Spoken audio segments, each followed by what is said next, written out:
بسم الله الرحمن الرحيم يا أيها الذين آمنوا اتقوا الله حق تقاته ولا تموتن إلا وأنتم مسلمون الحمد لله رب العالمين సమస్త స్తోత్రాలు సకల లోకాలకు ప్రభువైన అల్లాహ్కి మాత్రమే చెల్లుతాయి. తమాం తారీఫే అల్లాహ్కి. సోదరులారా, ఈ సందర్భంగా నేను మీ ముందు చెప్పబోయే అంశము సహబా కే అందర్ అల్లాహ్ కా ఖౌఫ్. సహబాల్లో అల్లాహ్ భయభక్తి. ఈ అంశము మనలో ప్రతి ఒక్కరూ తప్పకుండా గ్రహించి ఆచరించవలసినటువంటి అంశం.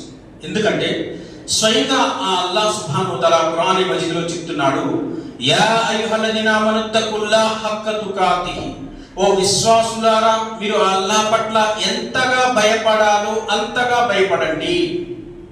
ఈ ఆయత్ అవతరణ జరిగిన తర్వాత ఈ ఆజ్ఞను చూసి సహబాలు ఆ అల్లాహ్ పట్ల ఎంతగా భయపడాలో తెలియక ఎంతగానో ఆందోళన చెందారని, తర్వాత అల్లాహ్ సుబ్హానహు వ తఆలా ఈ ఆయతుని సవరిస్తూ ఫత్తకుల్లాహ్ మస్తతాతుం, మీరు మీ శక్తి కొలది ఆ అల్లాహ్కి భయపడండి అని ఆయత్ అవతరణ జరిపించాడని ఈ ఆయత్ యొక్క తఫ్సీర్లో మనకు తెలుస్తుంది.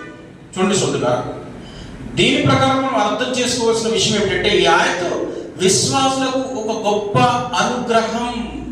అల్లాహ్ పట్ల భయభక్తులను తెలియపరిచే విషయంలో ఇది ఒక గొప్ప అనుగ్రహం అనే విషయాన్ని మనం అర్థం చేసుకోవాలి. ఇంకా ఈ అంశానికి సంబంధించి మనం పరిశీలించినట్టయితే, అల్లాహ్ సుబ్హానహు వ తఆలా ने हमारे लिए इसे दुनिया में नजात के लिए, ఈ ప్రపంచంలో మనం గెలవడం కోసం అల్లాహ్ ప్రవక్తలను మధ్యవర్తులుగా పంపించి వారి ద్వారా ప్రజలకు అల్లాహ్పై భయభక్తులను తెలియపరిచాడు అని తెలుసు. అందుకే సోదరులారా, అల్హమ్దులిల్లాహ్, నేను సహబాల్లో అల్లాహ్ భయభక్తులు అనే అంశాన్ని చెప్పడానికి ప్రయత్నిస్తున్నాను. గ్రహించండి. మరి ఇక్కడ సహబాలని ఈ అంశంలో తీసుకోవడానికి గల ప్రధానమైన కారణం ఏంటంటే, ఇమాముల్ అంబియా సలాం తర్వాత ఉమ్మతే ముహమ్మదియాలో అత్యంత ప్రధానమైన వ్యక్తిత్వం గలవారు ఎవరు అంటే అస్సహబాయికులు, సహబాలు మాత్రం. మీరు పరిశీలించండి. అందుకే సహబాల్లోనే ఖలీఫాలు ఉన్నారు, సహబాల్లోనే అమీరుల్ ముమనీలు ఉన్నారు, సహబాల్లోనే అషరే ముబషిరా యొక్క సువార్త పొందిన గొప్ప సహబాలు ఉన్నారు. ఇంకా అల్లాహ్కి అత్యంత ప్రీతికరమైనటువంటి దాసులు ఉన్నారు. కాబట్టి ఈ అంశానికి సంబంధించి సహబాల యొక్క వ్యక్తిత్వం ఎలాంటిది అనే విషయాన్ని తెలుసుకోవాలి. సహబాలు భయభక్తులు ఎలా ఉండేవి, ఈ విషయంలో వారి యొక్క వ్యక్తిత్వం ఎలాంటిది అనే విషయాన్ని మనం పరిశీలిస్తే, సహబాల యొక్క జీవిత చరిత్ర ప్రకారం మనకు తెలిసే విషయం ఏమిటంటే, సహబాలు ఎలాంటి తప్పులు, ఎలాంటి పాపాలు, ఎలాంటి లోపాలు వారిలో లేనప్పటికీ, అల్లాహ్ పట్ల నిత్యం భయభక్తులు కలిగి ఉన్నప్పటికీ, స్వర్గపు శుభవార్త పొంది ఉన్నప్పటికీ కూడా వారు ఎల్లప్పుడూ అల్లాహ్కి భయభక్తులు కలిగి ఉండేవారంట. ఎందుకంటే మాకు తెలియని పరిస్థితుల్లో చిన్న చిన్న పాపాలు చేసి ఉంటాం. ఇంకా మేము ఇస్లాం అంగీకరించే ముందు మేము పాపాత్ములమే కదా, వాటి గురించి అల్లాహ్ సుబ్హానహు వ తఆలా ఆఖిరతులో అడిగితే మేమేమి సమాధానం చెప్పాలి? అల్లాహ్ సుబ్హానహు వ తఆలా మమ్మల్ని భయంకరమైన నరకాగ్నిలో వేసేస్తాడేమో అని నిత్యం అల్లాహ్కి భయపడుతూ ఖౌఫే ఇలాహీ కలిగి ఉండేవారు అనిపిస్తుంది. చూడండి సోదరులు, సహబాలు అల్లాహ్ పట్ల భయభక్తులు ఎలా ఉండేవి మరి పరిశీలన చేయండి. ఇలాంటి భయభక్తులు గలవారు ఎవరైనా మన సమాజంలో ఉన్నారా? ఆలోచించండి. ఎందుకంటే చాలా మంది అనుకుంటూ ఉంటారు, మనం సహజంగానే పుణ్యాలు తక్కువ, పాపాలు ఎక్కువ చేస్తూ ఉంటాం. ఇంకా ఆఖరితులు అల్లాహ్ సుబ్హానహు వ తఆలా మనల్ని ప్రశ్నిస్తాడు, సమాధానం చెప్పాలనే భయం మనలో సరిగా ఉండదు. అలా లేనప్పటికీ మన పుణ్యాలు పాపాలను అల్లాహ్ సుబ్హానహు వ తఆలా తరాజు వేస్తాడు. ఆ రోజు పుణ్యాలు తక్కువ ఉంటే, పాపాలు ఎక్కువ ఉంటే అల్లాహ్ మనల్ని భయంకరమైన నరకాగ్నిలో వేసేస్తాడు అనే భయం లేనప్పటికీ మనలో చాలా మంది మాకు జన్నతు దొరుకుతుంది, మేము ముస్లింలు, అల్లాహ్ సుబ్హానహు వ తఆలా మాకు స్వర్గాన్ని ప్రసాదిస్తాడు అనే భావనలో ఆలోచనలో చాలా మంది సమాజంలో ఉన్నారు. మరి ఈ ఆలోచన తప్పు అనే విషయాన్ని చెప్పడానికి మీకు ముందు చెప్తున్నాను చూడండి. ఎందుకంటే సహబాల్లో ఇలాంటి ఆలోచన లేదు. సహబాలు ఎప్పుడు కూడా ప్రతి సందర్భంలో ప్రతి విషయంలోని ఆ అల్లాహ్ పట్ల భయభక్తులు కలిగి ఉండేవారు. మరి ఈ విషయంలో సహబాల యొక్క చరిత్ర మనం తెలుసుకున్నట్టయితే ఇన్షాల్లా మనకు అనేక విషయాలు తెలిస్తే కొన్ని మీ ముందు వివరిస్తారు, గ్రహించండి సోదరులారా.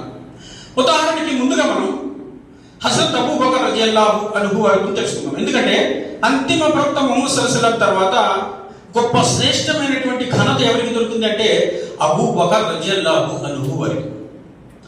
మనకి తెలుసు మొట్టమొదటి ఖలీఫా హజరత్ అబూ బకర్ సిద్దీక్ రలియల్లాహు అన్హు వారు. ఇంకా ఆయన యొక్క లఖబ్ ఏంటి అంటే సిద్దీక్, సత్యవంతుడు. ప్రవక్త ముహమ్మద్ సల్లల్లాహు అలైహి వసల్లం ఇచ్చినటువంటి బిరుదు. ప్రతి సందర్భంలో ఏ విషయంలోనైనా సరే సత్యాన్ని తెలియపరిచేవాడు అబూ బకర్ రలియల్లాహు అన్హు వారు, ఆయన యొక్క లఖబ్. ఇంకా ప్రవక్త ముహమ్మద్ సల్లల్లాహు అలైహి వసల్లం అంటున్నారు, ఆయన అషరే ముబషిరా యొక్క గొప్ప శుభవార్త పొందినటువంటి సహాబీ.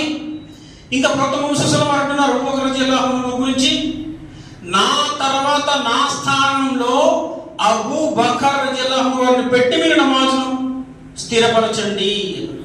గొప్ప స్థానం ఇచ్చారు. స్వయంగా ప్రవక్త ముహమ్మద్ సల్లల్లాహు అలైహి వసల్లం సైతం అబూ బకర్ రలియల్లాహు అన్హు వారి వెనుక నమాజులను ఆచరించారని చరిత్ర ద్వారా మనకు తెలుసు. ఇంకా అబూ బకర్ రలియల్లాహు అన్హు వారి గురించి ప్రవక్త ముహమ్మద్ సల్లల్లాహు అలైహి వసల్లం సందర్భంలో చెప్తారు. గజ్వాయ ఖైబర్లో ప్రవక్త ముహమ్మద్ సల్లల్లాహు వారు మదీనా నుంచి ప్రకటన చేసినప్పుడు, జిహాద్కి సంబంధించి ప్రకటన చేసినప్పుడు సహబాలు వారి స్తోమతకి తగ్గట్టు వారు తెచ్చి ఇచ్చారు. మరి ప్రవక్త ముహమ్మద్ సల్లల్లాహు వారు ఒకరిని ప్రశ్నిస్తున్నారు. ఆ ప్రశ్నించేటప్పుడు హజరత్ అబూ బకర్ రలియల్లాహు అన్హు వారి యొక్క వంతు వచ్చింది. అబూ బకర్ రలియల్లాహు వారు చెప్తున్నారు ఏంటి అంటే, దైవప్రవక్త ముహమ్మద్ సల్లల్లాహు వారు అడిగారు, నువ్వు అబూ బకర్ నువ్వేం తెచ్చావు అని. అప్పుడు అబూ బకర్ రలియల్లాహు వారు చెప్తున్నారు, ఓ దైవ ప్రవక్త, ఇంట్లో ఉన్న మొత్తం వస్తువులన్నీ అన్నిటితో తెచ్చేసి, అన్నిటితో సహా, చీపురితో సహా. ఇక్కడ ఈ హదీస్ ఇలాగ అర్థం చేసుకోండి. అప్పుడు ప్రవక్త ముహమ్మద్ సల్లల్లాహు అలైహి వసల్లం అన్నారు, ఓ అబూ బకర్, మీ ఇంటి వారి గురించి ఏమి ఉంచలేదా అంటే అబూ బకర్ రలియల్లాహు అన్హు వారు అంటున్నారు, ఓ దైవ ప్రవక్త, రెండే విషయాలు ఉంచాను. అదేంటి తెలుసా? ఒకటి అల్లాహ్పై నమ్మకం, రెండు దైవ ప్రవక్తపై భరోసా. అంటే అంత గొప్ప విశ్వాసం అబూ బకర్ రలియల్లాహు అన్హు. అందుకే ప్రవక్త ముహమ్మద్ సల్లల్లాహు అలైహి వసల్లం అన్నారు, ఓ అబూ బకర్, స్వర్గానికి గల 8 ద్వారాల గుండా నీకు ప్రవేశం ఉంది. స్వర్గపు శుభవార్త. అల్లాహ్ సుబ్హానహు వ తఆలా నిన్ను 8 ద్వారాల గుండా ఆహ్వానిస్తాడు అన్నారు. అంత గొప్ప సహాబీ అబూ బకర్ రలియల్లాహు అన్హు వారు ఒక సందర్భంలో చెప్తున్నారు. ఒక సందర్భాన్ని గుర్తు తెచ్చుకుని ఆయన రోధిస్తూ ఏడుస్తున్నారు. ఆయన చరిత్ర ప్రకారం తెలుస్తుంది ఏంటి ఆ సందర్భం అంటే, అయ్యో నేను ఒక చెట్టులా పుట్టుంటే బాగున్నే, విశ్వాస యొక్క జుట్టులా పుట్టుంటే బాగున్నే. ఎందుకంటే అల్లాహ్ సుబ్హానహు వ తఆలా ఆఖిరతులో అల్లాహ్ ముందు నిలబడవలసి ఉందనే అవసరం ఉండేది కాదు కదా, అల్లాహ్తో సమాధానం చెప్పవలసి అవసరం ఉండేది కాదు కదా అని ఆ ఆఖిరతుని గుర్తు తెచ్చుకుని ఏడుస్తున్నారట అబూ బకర్ రలియల్లాహు అన్హు. చూడండి సోదరులారా, తఖ్వా, భయభక్తులు అంటే ఇవి. ఆయన స్వర్గపు శుభవార్త పొంది ఉండి కూడా ఆఖిరత్ పట్ల అంతలా భయపడుతున్నారు అంటే ఆయన భయం స్వర్గపు శుభవార్త ఉంది అన్న విషయాన్ని కప్పి ఉంచుతుంది, ఆపి ఉంచుతుంది. అంటే నిజంగా వాస్తవంగా ఆలోచన చేస్తే భయభక్తులకు వాస్తవమైన నిదర్శనం అంటే. మరి మనలో ఎవరైనా ఇలాంటి శుభవార్త దొరికితే ఇలా భయపడతారా? శుభవార్త దొరకడం అనేది ఈ ప్రపంచంలో ఎవరికనేది అసాధ్యము. కానీ భయపడతారా అంటే ఎవరు భయపడరు. ఎందుకంటే అలాంటి శుభవార్త దొరికితే మనకి నిర్లక్ష్యం వస్తుంది, గర్వం పెరుగుతుంది, అహంకారం పెరుగుతుంది. సహాబాలకి మనకి ఉండే తేడా సోదరులారా. కాబట్టి ఇక్కడ అబూ బకర్ రలియల్లాహు అన్హు వారి ద్వారా మనం గ్రహించవలసిన విషయం ఏమిటంటే, ఏ స్థాయిలో ఉన్నా, ఎన్ని పుణ్యాలు సంపాదించుకున్నా కానీ అల్హమ్దులిల్లాహ్ ఆఖిరత్ పట్ల, అల్లాహ్ పట్ల ఇప్పుడు భయభక్తులు కలిగి ఉంటారు. అదేవిధంగా మరొక సహాబీ గురించి తెలుసుకుందాం. హజరత్ ఉమర్ బిన్ ఖత్తాబ్ రలియల్లాహు అన్హు. ఈయన గురించి మనందరికీ తెలుసు. ఈయన ఖలీఫాయే దువ్వం, రెండవ ఖలీఫా, ఇంకా అమీరుల్ మోమినీన్, ఇంకా స్వయంగా దైవప్రవక్త ముహమ్మద్ సల్లల్లాహు అలైహి వసల్లం వారి నోటి ద్వారా ఉమరే ఫారూక్ అనే లఖబైన ఉంది, సత్య అసత్యాలను వేరుపరిచేవాడని అర్థం. ఇంకా ప్రవక్త ముహమ్మద్ సల్లల్లాహు అలైహి వసల్లం స్వయాన మావయ్య, ఈ భూమిపై సగ భూభాగానికి ఖలీఫా. ఇంకా ఆయన ఖిలాఫత్ కాలంలో ఆయన దర్బార్లో ఆకలితో ఒక్కరు మరణించినా కానీ ఆ బాధ్యత, రెస్పాన్సిబిలిటీ నాది అన్న గొప్ప విశ్వాసం గల సహబీ. ఒక మార్గం గుండా వెళ్తే శైతాన్ భయపడి మరో మార్గానికి పారిపోయేటువంటి గొప్ప విశ్వాసం అండి. ఆయన చెప్తున్నారు ఒక సందర్భంలో, నేను ఒక గడ్డి పరకలా పుట్టుంటే బాగుండే, ఎందుకంటే అది ఒక దుమ్ముకి ధూళికి ఎగిరిపోయి ఉండేది. ఆఖరిలో అల్లా ముందు నిలబడవలసిన అవసరం ఉండేది కాదు కదా. ఆఖరితను గుర్తు తెచ్చుకుని ఆయన రోధిస్తూ ఏడుస్తున్నాను. ఆయన చరిత్రలో తెలుసుకున్నాను. చూడండి సోదరులా, ఉమర్ రజియల్లాహు అన్హు లాంటి వారే ఆఖరితను గుర్తు తెచ్చుకుని ఏడిస్తే మన పరిస్థితి ఏంటి? ఎవరన్నా ఆలోచన చేశారా? మరి ఆయన చరిత్ర ప్రకారం తెలిసే విషయం ఏంటంటే ఆయన అత్యంత ఎక్కువగా అల్లాహకి భయపడేవాడు అని తెలుసు. ఇంకా ఆయన భయపడడానికి గల కారణాలు అనేక కారణాలు ఉన్నాయి. ఒక కారణం ఇక్కడ ఎలా ఉంది చూడండి. ఏంటి అంటే ఆఖిరత్తులో ఎవరైనా కానీ అల్లా ముందు నిలబడి, ఓ అల్లా, ఈ ఉమర్ యొక్క దర్బార్లోనే నేను ఆకలితో చనిపోయాను అని నిలబెడితే ఆ రోజు నా పరిస్థితి ఏంటి? అల్లా ప్రశ్నిస్తే నేనే సమాధానం చెప్పాలి అని ఆయన భయపడుతూ ఏడ్చేవారంటే ఆ విషయం గుర్తొచ్చినప్పుడు అల్లా ఆయన చరిత్రలో తెలుస్తుంది.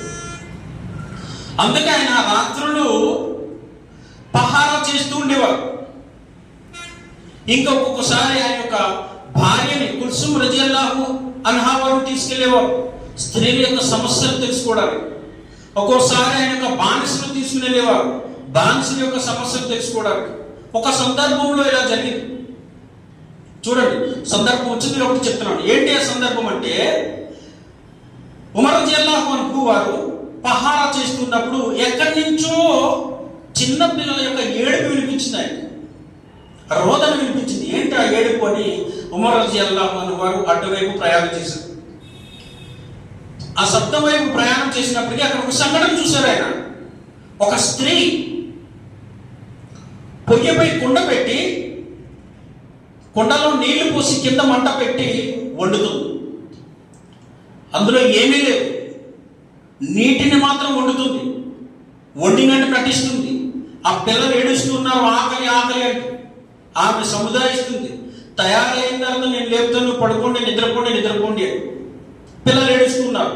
ఈ సంఘటన చూసిన ఉమర్ రజియల్లాహు అన్హు వారు ఆమె వద్దకు వెళ్ళి, అమ్మ, ఎందుకు పిల్లల్ని అలా ఏడిపిస్తున్నావు, తొందరగా వండి పెట్టచ్చు కదా అని అన్నారు. ఆమె అంటుంది, అయ్యా, ఈ కుండలో ఏమీ లేదు, మా వద్ద తినడానికి ఏమీ లేదు, ఆ పిల్లల్ని మభ్యపెట్టి నిద్రపుచ్చుతున్నాను. ఈ సంఘటన ఆయనలో ఎంతగా కలచివేసిందంటే ఆయన వెంటనే దర్బారుకి వెళ్ళి ధాన్యపు మూటలను ఆయన భుజాలపై స్వయంగా మోసుకుంటూ తెచ్చి ఆమెకిచ్చారు. ఆయన వద్ద బానిస ఉన్నాడు, కానీ ఆ బాధ్యత నాది అని ఆయన స్వయంగా బాధ్యత తీసుకుని వారికి అక్కడ హల్వా వండి పెట్టించారని చరిత్ర చెప్తుంది. చూడండి సోదరులారా, ఇక్కడ అర్థం చేసుకోవాల్సిన విషయం ఏమిటంటే ఆయన దర్బారులో, ఆయన అధికారంలో ఒక్కరు కూడా ఆకలితో చనిపోకూడదు, అల్లాహ్ ఆఖిరతులు నిలబెట్టకూడదు. ఆఖిరతు పట్ల ఆయన భయం తక్కువ.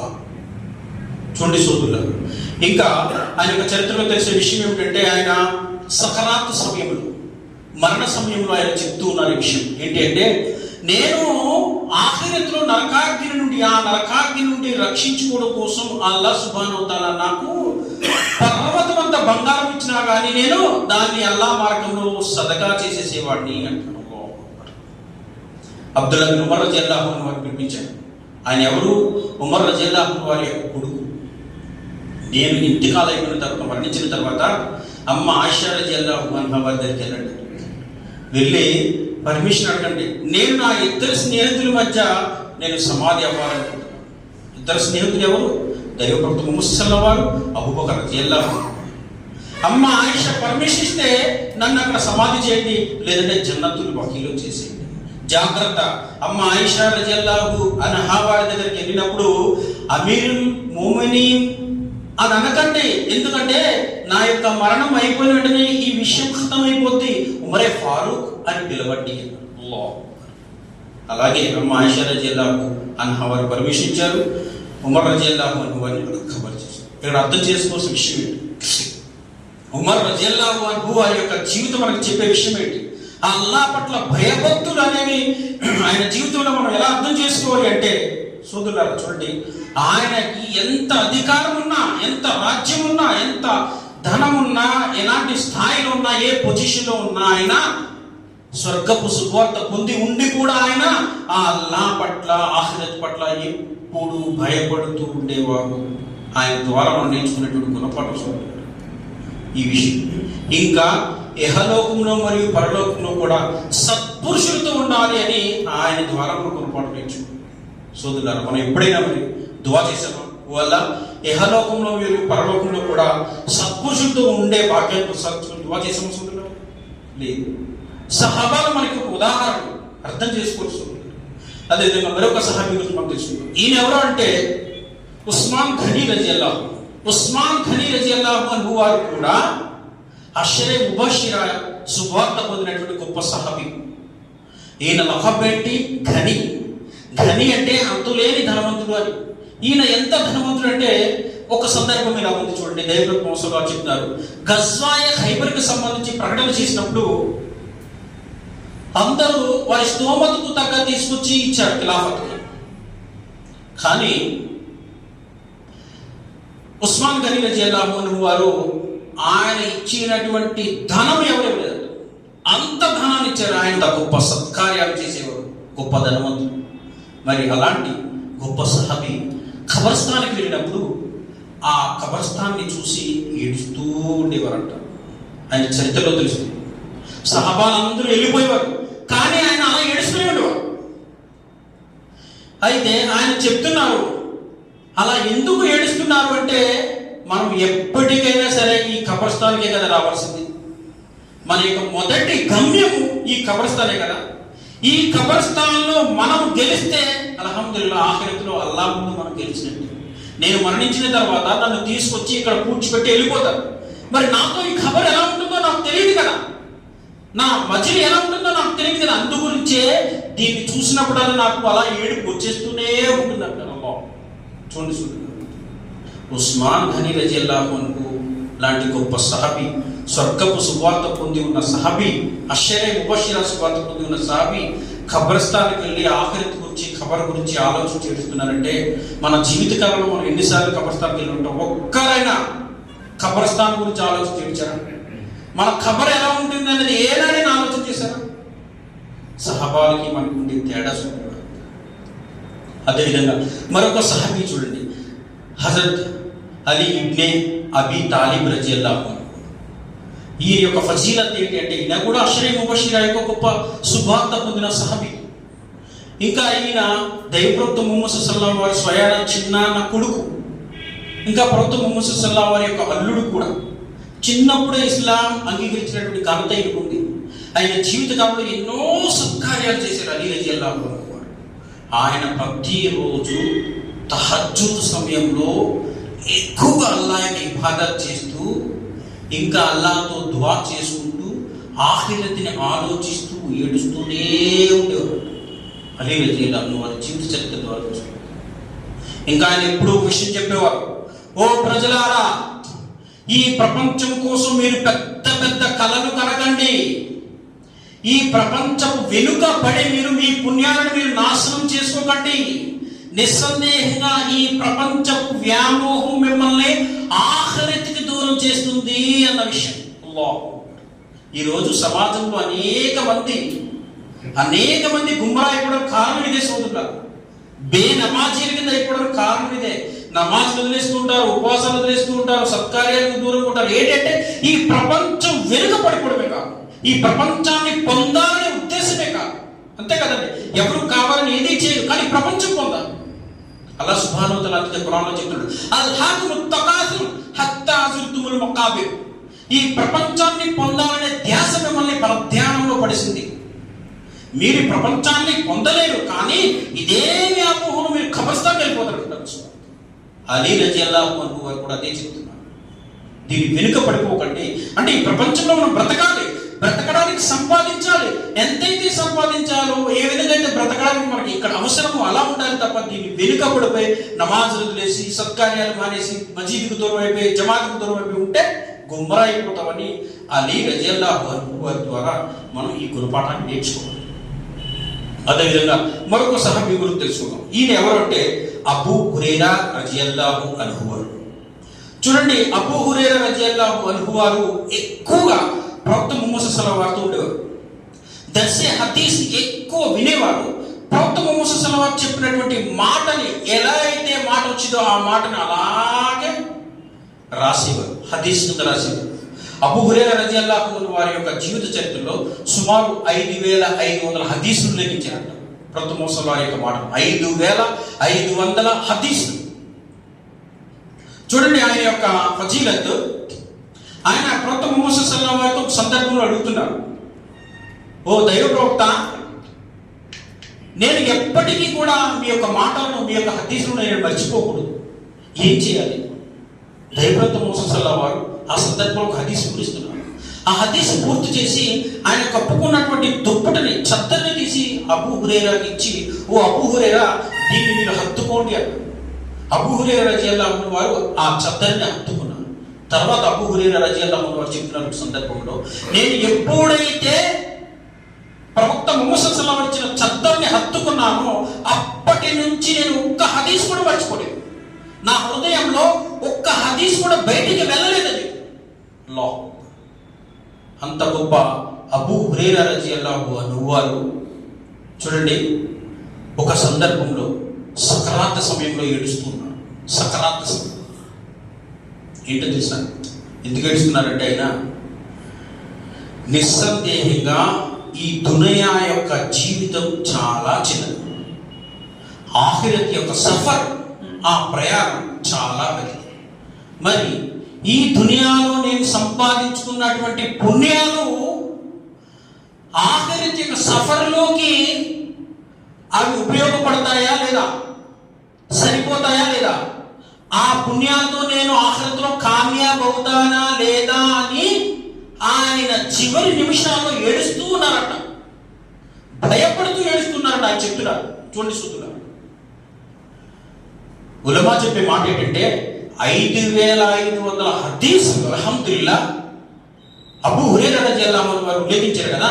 ఈ ప్రపంచంలో ప్రళయం వరకు ఎంతమంది అయితే వీటిని చదువుతారో, అమలు చేస్తారో, జ్ఞానాన్ని నేర్చుకుంటారో, దీని యొక్క సవాబు, పుణ్యము, సదకాయ జారియా ద్వారా అబూ హురైరా రజియల్లాహు అన్హు వారికి అలా వెళ్తూనే ఉంటుందంట ప్రళయం వరకు. అల్హమ్దులిల్లా.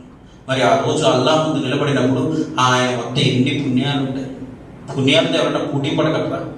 సరే ఆలోచన చేయించుకుంటారు. అంత గొప్ప సహాబీ ఏ విషయం నేర్చుకున్నారు? ఆయన సంపాదించుకున్న పుణ్యాలు ఆఖిరత్కి సరిపోతాయా లేదా, వీటితో నేను కామయాబ్ అవుతానా లేదా అని భయం వేసి ఏడుస్తున్నాడు అన్నారు. అల్లాహు అక్బర్. ఇప్పుడు ఆయనతో పోల్చుకుంటే అసలు మనం పుణ్యాలు చేశామా? మన పుణ్యాలు అసలు కనపడతాయా?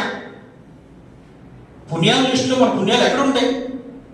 కాబట్టి సోదరులకు అర్థం చేసుకోవాల్సిన విషయం ఏంటంటే, అబూ హురైరా రజియల్లాహు అన్హు ద్వారా మనం నేర్చుకోవాల్సిన గుణపాఠం ఏంటంటే, మనం చాలా మంది మనలో అనుకుంటుంటారు, నేను ప్రతి రంజాన్కి ఉపవాసాలు పాటించాను, ప్రతిరోజు 5 పూటల నమాజ్ ఆచరించాను, నేను ఇంకా ఎంతో మందికి సత్కార్యాలు చేసుకుంటాను, దాన ధర్మాలు చేసుకుంటాను. ఆలోచన చేస్తే ఆఖిరత్ సఫర్లో ఇవి ఎక్కడుంటాయో తెలియదు. అబూ హురైరా రజియల్లాహు అన్హు వారి ఆలోచనతో మన ఆలోచన కంపేర్ చేస్తే అసలు మన ఆలోచన అనేది చాలా తప్పు అనే విషయం అర్థం చేసుకోవాలి. ఎల్లప్పుడూ కూడా అల్హమ్దులిల్లా సత్కార్యాలు చేస్తూ అల్లాహ్కి భయపడాలి. అదేవిధంగా మరొక సహాబీ గురించి తెలుసుకుందాం. ఈయన ఎవరంటే అబ్దుర్రహ్మాన్ బిన్ ఔఫ్ రజియల్లాహు అన్హు. ఈయన కూడా సకరాత్లో 2 విషయాల్ని గుర్తు తెచ్చుకుని ఏడుచుకుంటేవారు. ఏంటి అంటే అవి, అబ్దుర్రహ్మాన్ బిన్ ఔఫ్ రజియల్లాహు అన్హు వారు అషరే ముబషరగా గొప్ప శుభార్త పొందిన సహాబీ. ఇంకా అబ్దుర్రహ్మాన్ బిన్ ఔఫ్ రజియల్లాహు అన్హు వారు కూడా ఉస్మాన్ గనీ రజియల్లాహు అన్హు లాంటి గొప్ప ధనవంతుడు, అల్లాహ్ సుబ్హానహు గొప్ప ధనాన్ని ఇచ్చాడు. ఈయన ఎన్నో సత్కార్యాలు చేశాడు, ఎన్నో దాన ధర్మాలు చేశాడు. ఈయన కూడా ఏడుస్తున్నాడు. ఎందుకు ఏడుస్తూ ఉన్నారు అంటే, చూడండి, ఆయన జంగే ఉహద్లో ముసబ్ బిన్ ఉమైర్ రజియల్లాహు అన్హు వారు, అమీరే హంజా రజియల్లాహు అన్హు వారు, వీరిరువురు కూడా మరణించారు. వాస్తవంగా చెప్పాలంటే నాకంటే ఉన్నతమైనటువంటి సహాబాలు వారు మరణించారు. వారు మరణించేటప్పుడు ఇస్లాం ఎలా ఉండేదంటే, చూడండి, ముసబ్ బిన్ ఉమైర్ రజియల్లాహు అన్హు వారు మరణించినప్పుడు ఆయన కఫన్ చేయడానికి ఒకే ఒక దుప్పటి ఉందంట, ఒకే ఒక చద్దరు. పైన ముఖానికి కప్పితే కింద కాళ్ళు కనపడేది, కింద కాళ్ళు కప్పడితే ముఖం కనపడేది. అదేవిధంగా అమీర్ హంజా రజియల్లాహు వారు కూడా అదే పరిస్థితి. ప్రతి మోసస్లో అప్పుడు ముఖాన్ని చద్దరితో కప్పండి అని, కాళ్ళని అస్గర్ నామి గడ్డితో కప్పేవారు. కప్పి చేయండి అన్నారు కఫన్. అలాంటి పరిస్థితి వారిది.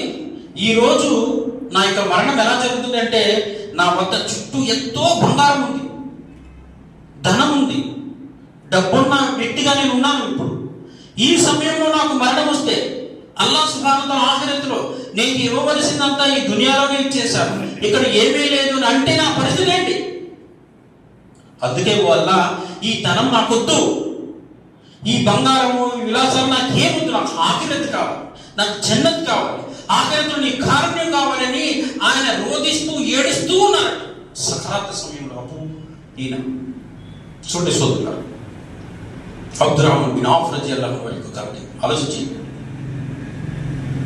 ఈయన ద్వారా మనం నేర్చుకోవాల్సినటువంటి గుణపాఠం ఏంటి? మనలో కూడా చాలా మందికి మౌత్ వస్తుంది, చావు వస్తుంది. కానీ మన ఆలోచన ఎలా ఉంటుంది? అయ్యయ్యో, నాకు అప్పుడే మరణం వచ్చేస్తుంది, చావు వచ్చేస్తుంది, నేను ఇంకా సంపాదించుకోవాలన్నది సరిగ్గా సంపాదించుకోలేదు, అయ్యో నీకు ఆ పొలానికి అడ్వాన్స్ ఇచ్చి వదిలేసాను, ఆ బిల్డింగ్ సగంలో వదిలేసాను, ఇక్కడ వెళ్దాం అనుకున్నాను, అది కూడా జరగట్లేదు. ఇవన్నీ ఏమైపోతాయి? మన ఆలోచన ఆస్తి పోగు చేసే విషయంలో వెనకబడి ఉన్నానే, నాకంటే ముందు వాడు చాలా స్థాయిలో ఉన్నాడు, వీడా స్థాయిలో ఉన్నాడు, నేను వెనకబడి ఉన్నానే అని ఆలోచిస్తూ ఉంటాం మరణించేటప్పుడు. మనం అలా ఆలోచించకపోయినా వెనకాల ఉండేటువంటి మన కుటుంబ సభ్యులు కూడా ఆలోచిస్తారు, వీడేం సంపాదించండి అంత అప్పులు, వీడు పోయేటంటే ఎక్కడెక్కడ ఏం చేయాలని అర్థం అవుతుంది. ఇది చూడండి సూత్రుడు అబ్దుర్రహ్మాన్ బిన్ ఔఫ్ రజియల్లాహు అన్హు వారు ఆలోచన చూడండి. ఈయన సంపాదన ఆఖిరత్కి దూరం చేస్తుందేమో అని రోధిస్తూ ఏడుస్తున్నారు. తక్కువ అంటే అది సోదరులారా, సహాబాని మనం అనుసరించాలి అంటారు. అందుకే చూడండి సోదరులారా, అదేవిధంగా మరొక సహాబీ గురించి తెలుసుకుందాం. హజరత్ అబ్దుల్లా ఇబ్న్ మసూద్ రజియల్లాహు అన్హు. ఈయన యొక్క ఫజీలత్ ఏంటంటే, ఈయన ఖురానే జయీద్ ఆలిం, అల్హమ్దులిల్లాహ్, గొప్ప ఖురాన్ పండితుడు. ఎప్పుడు ఏ సందర్భంలో ఆయన అవతరణ జరిగింది, దాని యొక్క పూర్వపు పరాలన్నీ సమస్తమన్నీ బైహాట్ అయినటువంటి గొప్ప సహబీలు. ఇంకా స్వయంగా ప్రవక్త ముహమ్మద్ సల్లల్లాహు అలైహి వసల్లం సైతం ఈయన కూర్చోబెట్టుకొని ఆయన నోటి నుంచి ఖురాన్ని వినేవారంట. అంత గొప్ప సహబీలు. ఈ ప్రపంచంలోనే మొట్టమొదటి ఖారీ అని చెప్పచ్చు, హాఫీజ్ అని చెప్పచ్చు. అలాంటి అబ్దుల్లా ఇబ్న్ మసూద్ రజియల్లాహు అన్హు వారు కూడా ఒక సందర్భంలో ఏడుస్తూ ఉన్నారు. ఎందుకు ఏడుస్తూ ఉన్నారు అంటే, ఆయన చెప్తున్నారు, నేను ఈ ప్రపంచంలో పుట్టకుండా ఉంటే ఎంత బాగున్నాయి, ఈ ప్రపంచంలో నేను పుట్టకపోయి ఉంటే ఎంత బాగుంది. ఎందుకంటే అల్లాహ్ సుబ్హానహు వ తఆలా నన్ను అంతిమ దినాన ఏ ఖోమ్ నుంచి లేపుతాడో నాకు తెలియదు, ఏ హవేరి నుంచి లేపుతాడో నాకు తెలియదు. అస్హాబుల్ ముకర్రబీన్ నుంచి లేపితే అల్హమ్దులిల్లాహ్ నేను సహాబాల మధ్య ఉంటాను, లేదా అస్హాబుల్ యమీన్ నుంచి లేపితే నా పరిస్థితి ఏంటి, ఆ రోజు నా హాల్ ఏంటి అని ఆయన దాన్ని ఊహించుకుని దాని ఆఖరత్కి భయపడి నేను ఎక్కడి నుంచి లేస్తానో తెలియదని భయపడే నేడుస్తూ ఉన్నారంట. చూడండి, మనం ఏనాడైనా మరణిస్తాము, ఆఖరత్తులో మనం ఏ జాతి నుంచి లేస్తాము అని ఆలోచన చేశామా? ఎప్పుడైనా అసలు మన ఆలోచనలు, మన జ్ఞానం ఉంటుందా? సహాబాలకి మనకి ఉండే తేడా చూడాలి. అదేవిధంగా మరొక సహాబీ గురించి చెప్తాం, సమయం అయిపోతుంది కాబట్టి ముగిస్తాను. ఈయన ఎవరంటే కబ్బాబ్ బిన్ అర్ద్ రజియల్లాహు అన్హు. ఈయన యొక్క ఘనత ఏంటంటే, ఉమ్మే అమ్మారా ఈమె దగ్గర ఈయన ఒక బానిస.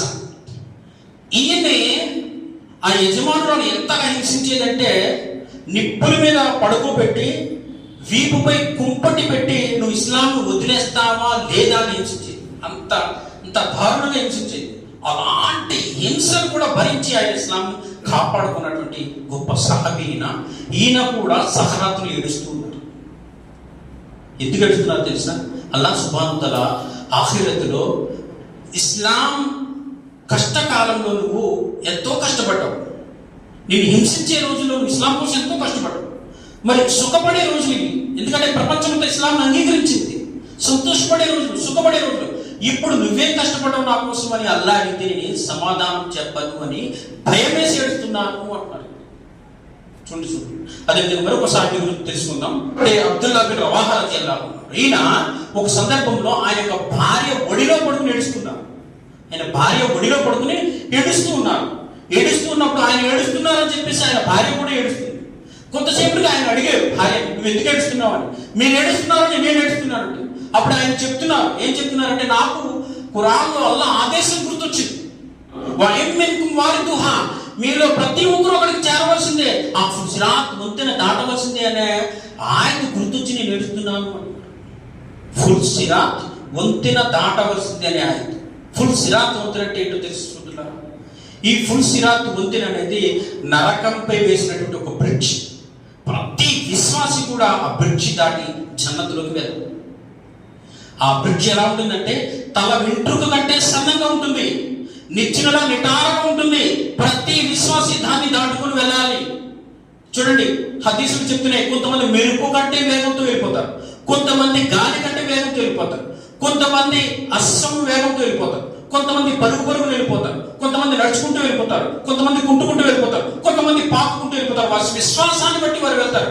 చాలా మంది ఆ బ్రిడ్జిపై కుక్కలు, సాతాను కొమ్ములు లాంటి కుక్కలు ఉంటాయి, వాటిని తగులుకుని కింద పడిపోతారు నరకంలో. ఇది ఒక పెద్ద అంశం సోదరులు. కానీ మీరు అర్థం చేసుకోవాల్సిన విషయం ఏంటంటే సహబాలు కష్టకాలంలోని ఆఖిరత్ గురించి అల్లాహ్ పట్ల భయపడి ఏడ్చేవారు.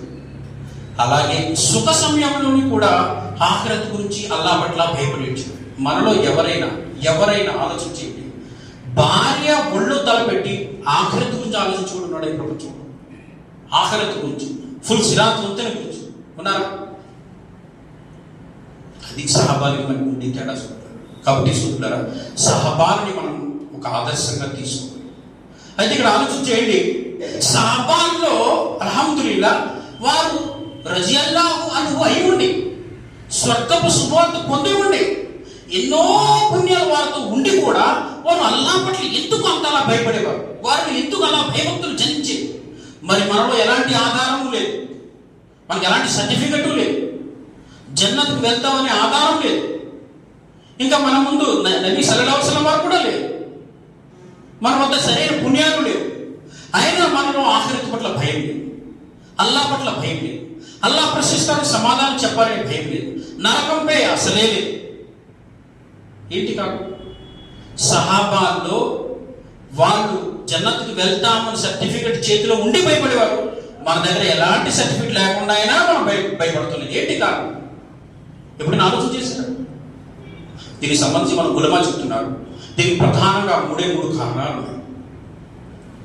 3 రకాల ఆచరణలు వారు అమలు చేసేవారు.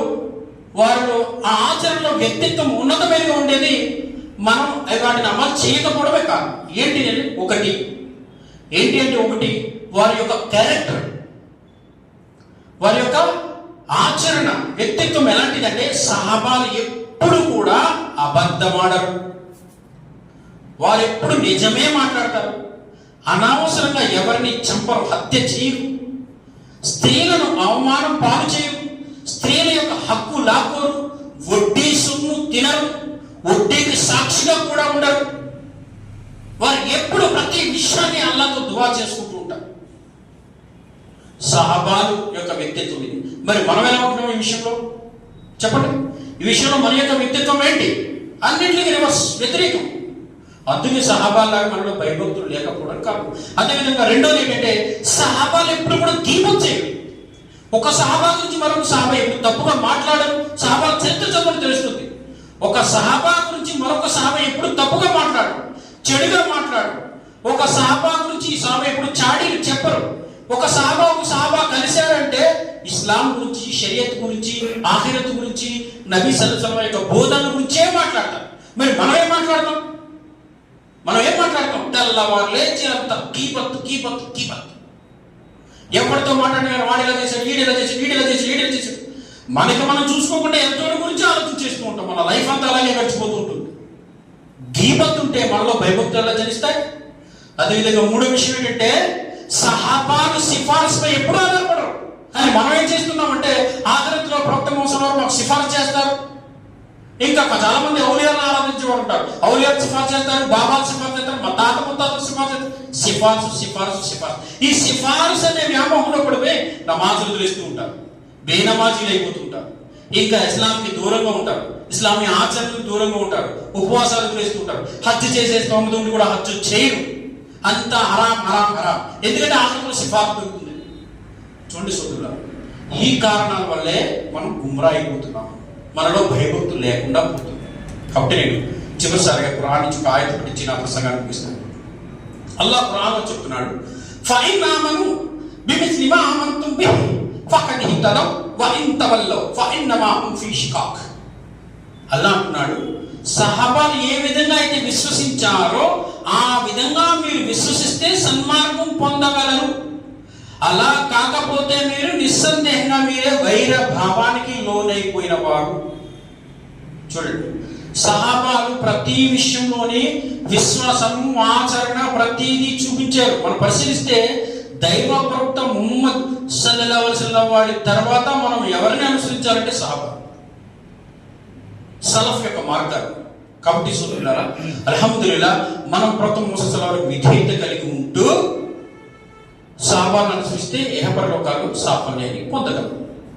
అలా కాకపోతే నష్టంలోకి వెళ్ళిపోయే అవకాశం ఉంటుంది. మీరు పరిశీలించండి, ఈ ప్రపంచంలో అత్యంత ఎక్కువగా తుఫాన్, భూకంపాలు, సునామీలు, ప్రళయాలు, ఒక దేశం నుంచి మరో దేశంపై యుద్ధాలు, ఇంకా ఎక్కడుండగానే బాంబులు పెట్టుకుని పేల్చేసుకోవడాలు, ఎన్ని ఏంటో తెలుసా? ఆ సకల లోకాలకు ప్రభువైన అల్లాహ్పై భయం లేని కారణంగానే ఇవన్నీ జరుగుతుంది.